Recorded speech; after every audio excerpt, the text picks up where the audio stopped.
Halo semuanya, selamat bertemu kembali.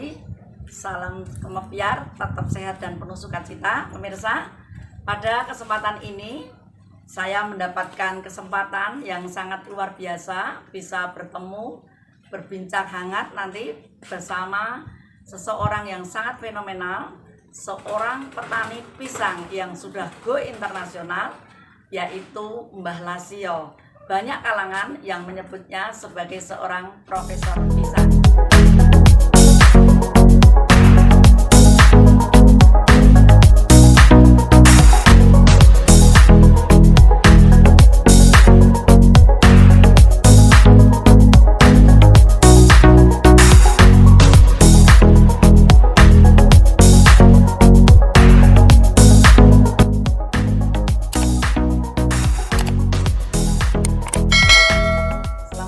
Siang Mbak Lasio. Selamat siang Bu ya. Terima kasih, saya sudah diperkenankan dan diberi waktu untuk bertemu ya. Mbak Lasio di tempat yang luar biasa sejuk ini ya Mbak. Ya. Terima kasih sekali. Sama-sama. Ya. Nah, kedatangan saya bertemu Mbak Lasio, saya ingin belajar banyak Mbak. Ingin mendengar sendiri tentang cerita Mbak Lasio Mbak. Oke ya. Diperbolehkan ya Mbak? Boleh. Ya, yang pertama Mbak Lasio, karena Mbak Lasio ini kan terkenal sebagai seorang pakar pisang. Ya. Sampai banyak kalangan menyebutnya seorang profesor Mbak. Ya, ini luar biasa ini Mbak. Menambahkan sesuatu hal yang memuji Mbak Lasio, sebetulnya saya belum segitunya. Bukan saya juga luar biasa. Harus menyadari bahwa saya masih banyak kekurangan. Namun tujuan saya bukan kekurangan yang kita sampaikan, tapi kami hanya ingin berbagi ya, sharing ya Mbak ya. Barangkali nanti bermanfaat bagi banyak orang. Luar biasa pemirsa ya. Apabila ada yang mau menggunakan, mau menimba, mau sharing, mau istilahnya kita sambil melaksanakan kegiatan bisa ya. Ya Mbak. Untuk kesempatan ini Mbak Lasio, sebelum saya bertanya banyak tentang banyak pohon pisang ya, varietas yang di depan saya ini kayaknya banyak varietas ya Mbak. Iya. Saya ingin bertanya Mbak tentang kenapa seorang Lasio Saifuddin itu banyak berinovasi dengan tanaman-tanaman, ya, tapi kenapa yang dipilih itu pisang Mbak? Kenapa tidak pohon-pohon yang lain Mbak? Ya, ini yang saya ingin mendengar Mbak. Ini adalah sangat menarik sekali karena mengapa saya tergugahnya atau bangkitnya itu ya, di tahun 2006 pasca gempa di IJ atau Bantul. Gempa di IJ, oh iya, gempa Bantul di 2006 ya Mbak. Teman-teman warga setempat maupun pemerintah setempat Kabupaten Bantul khususnya, ini banyak yang istilahnya murung atau galau atau kacau, kahanan atau situasi yang sangat menyedihkan, mencekam, masih tercekam. Dan ya, di situ kita harus tidak terlarut di dalam keburukan itu. Maka saya dengan Pak Lurah Sidomo ya, dengan Pak Edi Murcito ya, itu saya koordinasi dan konsultasi.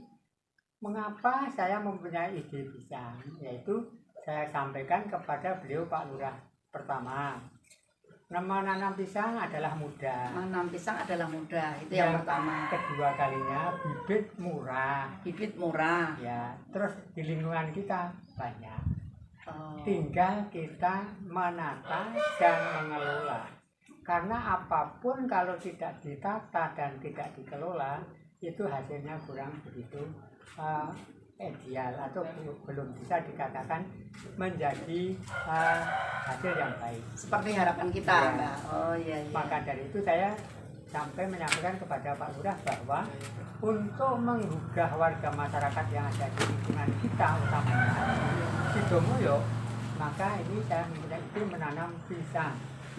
Ya, karena pertama tadi mudah, murah, dan lingkungan ada, yang kita ambil yang paling mudah dan paling murah. Dan insya Allah itu ada manfaat yang nantinya akan berganda. Karena harapan kami menanam pisang itu satu kali nanam berulang kali bisa menanam dan bisa ditangkarkan dan bisa menjadi banyak. Dengan catatan pengelolaan budidayanya harus baik dan benar. Nah, iya, iya, begitu Mbak. Ya. Jadi di sini Mbak Lasio kan sebagai pelopor petani pisang. Ya. Nah, berkembangnya waktu, berjalannya waktu, Mbak Lasio dikenal dari kalangan para petani, bahkan banyak anak muda mengenal Mbak Lasio.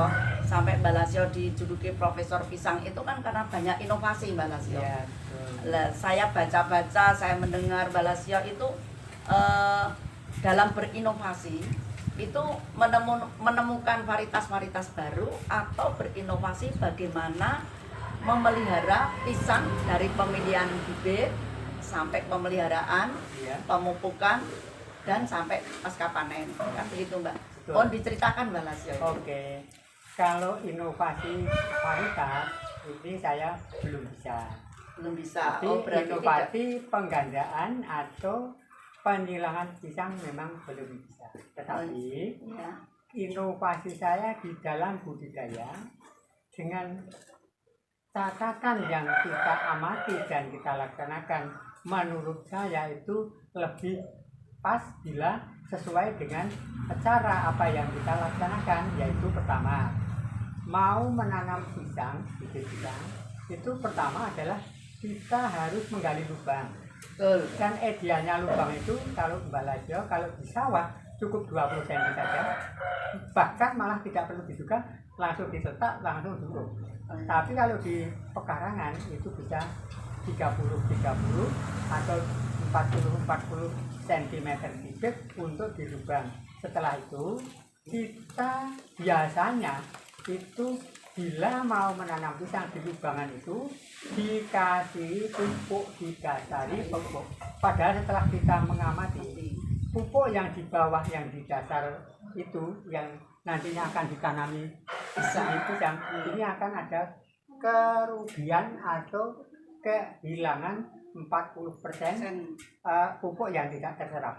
Oh, iya. Tapi yang lebih penting ini adalah bila pisang ini ditanam, ini di bawah ini pupuk terhadap pisang, ini memudahkan terserang hama penyakit fusarium maupun uret.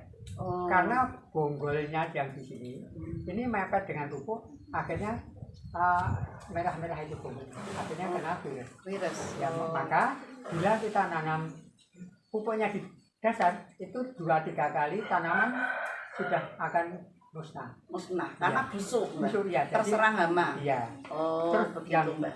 selanjutnya memang belum banyak yang mempraktekkan bila indukan ini sudah mulai menguning atau mengering atau kena penyakit, itu belum ada yang memberikan vaksin dalam pasca penanaman. Nah, ini pertama, saya sebelum ditanam, ini dalam polybag ini kita siramkan dengan vaksin dengan pestisida alami, produksi Mbak Lasio sendiri. Ya, dengan nanti ramuannya macam-macam. Dengan demikian kita vaksin untuk 1 liter bisa untuk memaksin 50 batang. Jadi aturannya adalah 1 liter tanaman ini ditanam, insya Allah nanti akan tumbuh segar dan sehat. Berarti pemirsa, Mbak Lasio ini adalah petani pengamat. Jadi Mbak Lasio ini rajin mengamati ya Mbak. Ya, kalau nanam pisang, kalau awalnya itu dipupuk, kasih pupuk dasar, ternyata tidak maksimal. Ya. Artinya banyak pupuk yang terserap ke bawah. Ya. Sedang akar ke akar. Akar daripada pisang ini terdapat di atas. Ya, tadi ya. Begitu Mbak. Jadi lebih baik, lebih maksimalnya paling tidak di lingkungan atau di atasnya mana? Atau di atas pohon pisang. Iya. Setelah ini dugangan bisa diuruk sementara, ya. Ditambahi pupuk, baru nanti ada dugangan, itu nanti pengurukan terakhir setelah dengan penyiangan. Begitu ya Mbak. Ya. Berarti ini hasil dari pengamatan Mbak Lasio yang selama ini banyak petani, banyak orang menanam pisang itu bawahnya dikasih pupuk dasar. Ya. Nah, yang luar biasa Mbak, seorang Mbah Lasio itu saya tidak habis pikir Mbak, karena Mbah Lasio itu saya membaca autobiografinya Mbah Lasio itu. Mbah Lasio ini selain sebagai petani pengamat, tapi juga selalu berinovasi bagaimana cara merawat pisang Betul, ya, ya. dengan memproduksi pupuk. Betul, ya. Dan hebatnya pupuk yang diproduksi Mbah Lasio itu Limbah. murah, mudah, gitu Mbak, Betul. murah dan mudah. Mudah. Dan Mbah Lasio itu selalu menggunakan apa yang ada di Lingkungan. alam sekitar. Nah, yang mau saya tanyakan Mbak, bagaimana Mbah Lasio itu mengkombinasikan, caranya itu bagaimana gitu, kok bisa mengkombinasikan, oh ini bisa untuk pupuk, oh kalau pohon ini bisa untuk pengendalian hama. Iya. Nah itu ceritanya gimana Mbak? Nah, Kami ceritanya- anak muda ini perlu Betul. apa ya? Perlu mendengar Boleh, gitu Mbak. boleh. Nah, dengan demikian saya mendalami atau penelitian saya dengan yang tidak saya tulis karena ya saya kerepotan menulis. Nulis ya. Tapi saya dengan tekun minimal untuk uji coba satu item pembelajaran itu kami ulang sampai 7 kali. Sampai 7 kali. Iya. Berarti dengan ilmu titen juga ya Yang Mbak. bertiten. Mbah Lasio niteni. Oh Iya. kalau ditanam 1, 2, pupuk 3 kali belum dapat, tunggu yang 7 kali. sampai 7 kali. Iya. Ini luar biasa pemirsa. Jangan pernah putus asa, jangan pernah segera berhenti kalau sedang mempelajari sesuatu, karena ini ternyata seorang Mbah Lasio ini melakukan uji coba pengamatan bagaimana merawat pisang dengan baik supaya bertumbuh subur, Iya. itu dengan paling tidak 7 kali 7 kali percobaan istilahnya Mbak. Iya. 7 kali mencoba Mbak. Coba. Ya luar biasa Mbak Lasio. Nah ini Mbak Lasio yang ingin saya tanyakan lagi Mbak Lasio. Boleh. Masih berkaitan dengan pohon pisang ya Mbak? Iya, Tidak iya. apa-apa ya Mbak? Enggak apa-apa. Seperti saya itu taunya pisang itu kalau sudah gede, sudah kalau mulai berbuah, itu saya baru bisa mengatakan, Pisang apa? oh ini pisang Ambon, oh ini pisang Raja. Itu kalau saya Mbak ya. Betul ya. Mungkin banyak orang juga begitu. Ya sebagian besar. Iya. terjadi. Lah untuk ini Mbak, apakah ada ciri tertentu Tentunya untuk ada. mengetahui bibit pisang yang masih kecil seperti ini Mbak? Iya. Seperti ini, tahu saya kan ini cuman bibit pisang gitu Nah, aja. Tapi ternyata di sini ada varietas Ambon kuning, Ya. ada varietas Kepok kuning. kepok kuning, ada varietas Raja rojo bulu. bulu. Nah itu caranya gimana? Apa ada ciri-ciri tertentu Mbak? Sebetulnya ada ciri-ciri tertentu dan yang nanti akan menjadikan istilahnya ideal dalam penelitian itu memang kita harus menyendirikan indukan bibit itu yang harus kita beri label. Oh begitu. Ya itu yang lebih istilahnya Lebih akurat ya, lebih lebih, akurat dan lebih mudahnya kita mensampel. mensampel. Tapi Ya. kalau yang sudah Jadi seperti ini. yang sudah jadi seperti ini dan sudah terbiasa menangani seperti ini, bisa memilih ini apa. Lah itu ciri khasnya di Ciri khasnya mana? di daun Iya. juga ada tanda, terus di pelepah yang di sini Iya. ada tanda dan di batangnya juga ada tanda. Oh begitu Beda. Mbak. Beda jenis varietasnya akan beda batang Batang dan pelepahnya. pelepahnya. Oh iya, kalau varietas yang kapok itu ternyata di sini lebih tebal. Ya, Kalau yang Ambon di sini ada bercak ada bercak merah-merah ungu. Oh begitu Mbak ya. Kalau yang Cavendish itu secara umum cirinya gimana Mbak? juga seperti Ambon, Seperti Ambon. ada bercak-bercaknya. Ya, Yang ada bercak-bercaknya itu ada beberapa varietas. Satu Ambon, Ambon putih. yes, terus kedua kalinya Morosebo yang lokal-lokal dulu. Ya. Terus yang ketiga Mas, Mas. yang keempat adalah Tangguh, Oh. yang kelima Cavendish. Oh, banyak sekali ya, Mas. Oh. Yang terus ada lagi Barangan, terus ada lagi pisang Rojo Santen itu. Oh, Rojo Santen makanya termasuk iya, varietas Ambon itu Mbak. bukan hanya daunnya untuk penyensiran. Oh, untuk mengenal ya Mbak. Oh, dengan mengamati daun, Itu mengamati pelepah kita bisa membedakan. Tapi itu diperlukan berkali-kali ya Mbak ya. bahkan itu bertahun-tahun baru. Bertahun-tahun baru bisa. Ya. Tapi kalau yang tidak pakar, artinya sehari-harinya tidak menggeluti pohon pisang, Ya, ya tetap harus tahu indukannya. Ya. Kalau anak pisang K4 Ambon putih ya pasti Ya, bumbunya pisang putih. Ambon putih. Oh begitu Nah, Mbak. Iya, itulah iya. jadi kita harapkan untuk generasi penerus untuk melanjutkan kegiatan Balaso dan siapa saja dan di mana saja. Saya sarankan bila mau pelestarian jenis varietasnya, maka indukannya disertifikasi, lantas kasih label, nanti indukan itu ditanggalkan akan selalu berjalan baik. Berarti disertifikasi itu yang paling tepat ya Mbak. Iya, iya. Jadi oh ini indukan pisang Ambon dan Ya. lain sebagainya. Oh iya ya. Mbak, ini ada pertanyaan juga. Ini gini Mbak. Balasio itu kan terkenal dengan petani yang go internasional. Saya pernah baca Balasio juga pernah mengikuti mewakili 62 negara Ya, untuk touring petani di Italia. Italia. Juga banyak kejuaraan-kejuaraan yang disabet oleh Balasio di antara berbagai Ya, berbagai apa ya Mbak?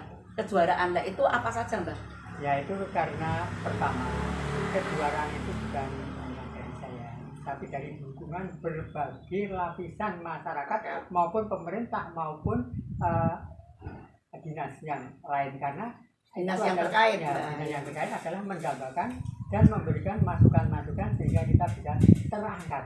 Nah itu dari kita, termasuk lembaga kita, terus dari yang memberikan solusi untuk menilai posisi dan kondisinya. Ya kebetulan saja Mbak Lajo itu yang diketuakan, jadikan ketua, Yang jadi ketua. tapi dengan catatan dalam kejuaraan saya itu di tahun 2006 2006 itu di gabungan P3A 1 tingkat nasional. oh tingkat nasional. Namun belum juara satu. Belum juara satu. Ya. Oh iya. Terus yang kedua 2008 saya juara nasional Juara nasional. PT Unilever. Oh yang diadakan PT Unilever. Ya, diadakan Ya. PT Unilever dengan istilahnya cerdas tani Cerdas tani Indonesia. Indonesia tahun Dengan itu apa yang dilombakan adalah petani penanam kedelai kedelai hitam. Tanpa Oh Liga. ya, itu di tahun 2008 yang diadakan oleh PT Unilever Ya. Cerdas Tani ya Mbak ya, Ya. itu kelompok ya. adalah kalau dulu kelompok pencapaian. Kelompok pencapir Ya. waktu ya ya. Terus di tahun 2010 Ya. saya juara Adikarya Pangan Nusantara nomor 2 tinggi. Tinggi. Oh Terus ya. yang 2012 saya juara nasional, lembaga saya itu UPMA Sidomulyo atau Piati Sidomulyo, Ya. juara nasional. Kebetulan itu saya diundang di istana tahun 2012 2012. Ya. Oh, itu menjuarai tentang pembelajaran yang sukses di bidang pertanian, tidak hanya di bidang pisang saja. di ketahanan pangan ya Mbak ya. Oh iya iya. Itu di 2012. 12. Langsung yang ke 2013 itu saya di Adikarya Pangan lagi karena belum sampai juara 1. Iya. 2013 diikut sertakan Lagi lagi, tapi itu posisi saya baru kurang sehat, iya kurang dan sehat. anggota kita juga agak banyak yang tidak Aktif, tidak bisa. makanya ini belum bisa naik ke tingkat, jadi tetap masih di juara 2. Juara 2. Oh iya. Terus 16. 2016 sebelumnya itu di 2015 tempat saya menerima tamu dari Italia, itu Oh iya. Iya. Profesor Sotele sama Profesor siapa yang satu saya lupa. Oh iya. Itu Kami dari Italia Mbak. Italia. Iya. Beliaunya datang, tetapi itu datangnya itu sudah memilih beberapa tahap. Pertama menunjuknya dari ajudan atau apa namanya Menteri Pertanian bukan. dari utusan Oh iya. dari Italia supaya milih yang di Jogja. Oh iya. Yang di Jogja duta besarnya memilih di Jogja. Yang dituju adalah Dinas Pertanian. Oh iya iya. Dinas Pertanian itu menunjuknya di saya. Oh menunjuknya Mbak Lasio. Ya. Jadi dari kedutaan ke Ke Jogja, yang Jogja ke dinas, Ya, ke Dinas dinas menghubungi. menghubungi Mbak Lasio. Tetapi Oh, tidak cukup sebegitunya. iya. Dari dinas itu kan beliau duta dari Italia. masih kurang maksimal dalam pencarian calon. Iya. Itu minimal 3-4 narasumbernya yang memberitahu. Oh iya. Terus yang kedua, beliaunya mendapat informasi supaya nembusi di UGM. Oh iya iya. Nembusi di UGM Di itu dinas pertanian atau PTP-nya maupun pertaniannya. Itu yang dituju kebetulan juga saya. Mbak Lasio Iya. dari UGM. Dari UGM. Dari akademisi menunjuk Mbak Lasio. Ya. Kemudian dari dinas pertanian menunjuk Saya. Mbak Lasio. Terus itu masih mencari lagi. masih mencari lagi Di informasi Plasma lagi. Nova. Yang terbesar Asia Tenggara Plasma Nova. Iya, Plasma Nova itu apa, Mbak? Itu adalah kebun pisang se-Indonesia. Oh, di se-Indonesia. Juwangan. Oh iya. Nah, sebetulnya di sana bisa masuk. Oh iya. Tetapi di sana kendalanya ini bukan petani, ini kan milik negara. Oh iya, Itu iya. tidak bisa masuk. Tidak bisa masuk. Karena di sana pelestarian itu karena ada modal. Model Ya. iya.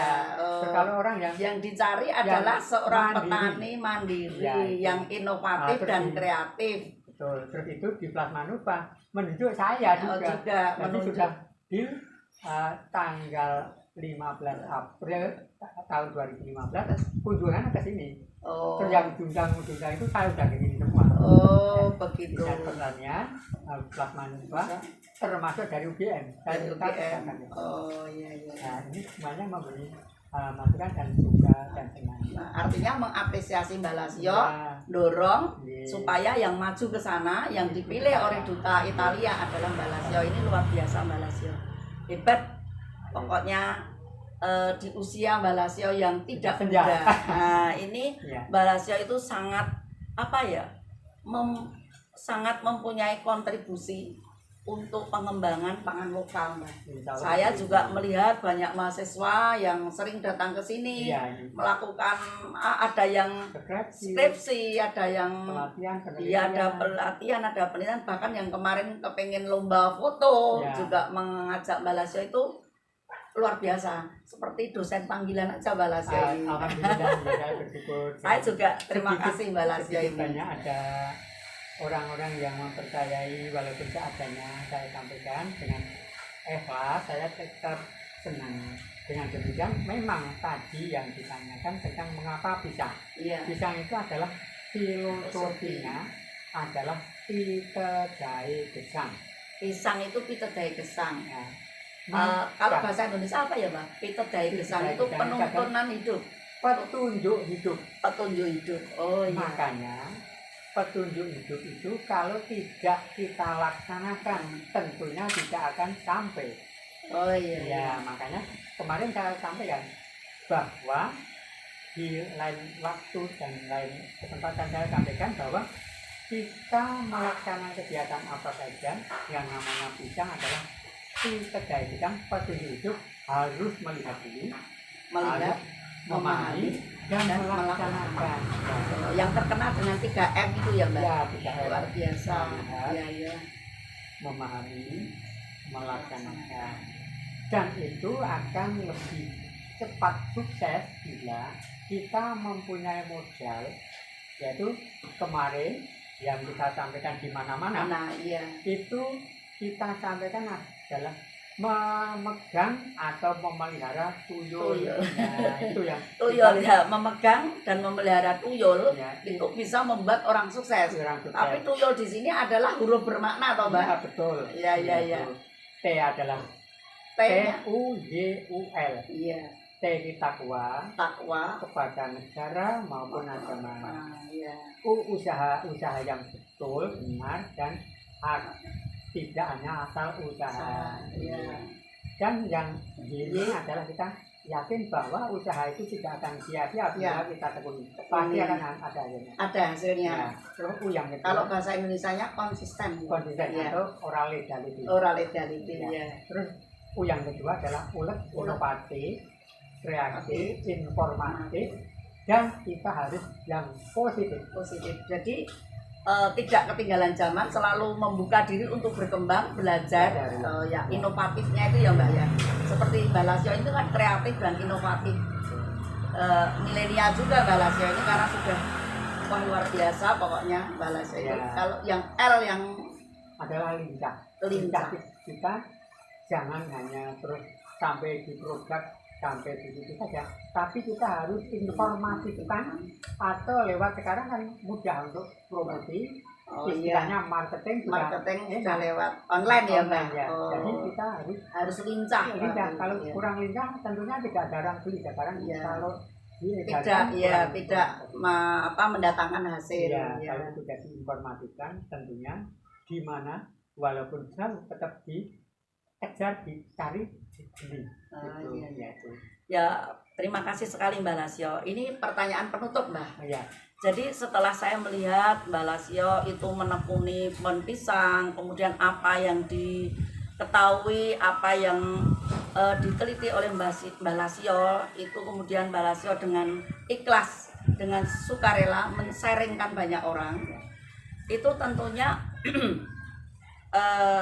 tidak semua orang itu seperti Mbak Lasio. Semoga nanti banyak. Nah, tapi gini Mbak, apa yang mendasari dari apa yang dilakukan Mbak Lasio ini? Mbak Lasio ini kalau saya melihat kadang-kadang Mbak Lasio ini orang yang sudah sepuh tapi ulet, kemudian penuh kreasi dan inovatif, kemudian secara sukarela membagi ilmunya kepada siapa saja yang membutuhkan.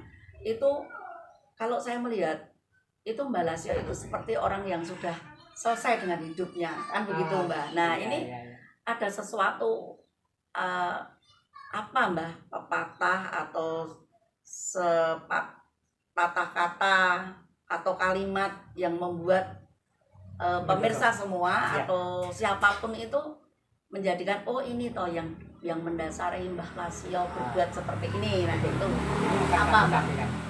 Ini adalah pepatah juga atau huruf bermakna juga. Iya. Siap. Oh siap ya. Itu. Siap itu makna atau artinya. S itu adalah selalu. Selalu. I ingin. A Anda. Iya. P puas. Oh. Jadi harapan hati saya, saya itu memberikan sesuatu hal selalu ingin Anda puas. Jadi orang lain ya puas dengan saya. Oh, itu etos kerjanya Mbah Lasio berarti ya. Luar biasa Mbah Lasio. Terima kasih sekali Mbak. Sudah banyak berbagi dengan saya. Semoga pemirsa semua dengan melihat video ini Anda terinspirasi, Anda punya harapan seperti yang saya harapkan juga. Saya membuat channel ini semoga bermanfaat bagi teman-teman semua. Sampai bertemu kembali di acara dan video-video saya yang lain. Tetap sehat, salam kemepiat.